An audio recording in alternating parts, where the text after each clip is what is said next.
জয় হরিবল গোসাই, আপনার ঠিকানা কোথায়?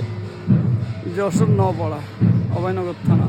ও, আপনি কি একাই আসছেন নাকি আরো সাথে বা দলের সাথে আসছেন? আমি একাই আসছি, আজ 3 দিন এখানে আছি। তো আপনার হাতে দেখতেছি এখানে বন্তুয়া জয় পতাকা, লাল নিশান আছে, এরপরে বাংলাদেশের পতাকা আছে এবং আপনার গলায় আচার মালা আছে। আপনি কতদিন আগে বাড়ি থেকে রওনা দিয়েছেন? আমি 3 দিন আগে রওনা দিচ্ছি, সে এখানে 3 দিনই ছিলাম। তো থাকবেন কয়দিন এখানে? এখানে যে বারোয়ানি ছিলাম শেষ করি, তারপরে সামনের শুক্রবারে রওনা দেবো। তো আপনি কি একাই নাকি সাথে আর কেউ আছে?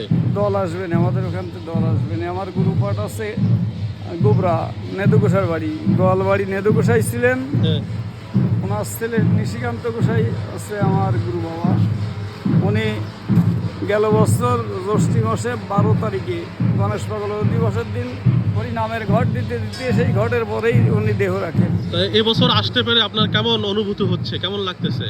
এবছর ঠাকুরের আশীর্বাদে লোক আরও প্রচুর লোক হবে এবার অনুষ্ঠানে, কারণ এখানে কোনো জাতির বিচার নাই। ঠাকুরে এখানে জাতি ধর্ম নির্বিশেষে সবাই তেনার ভক্ত সন্তান।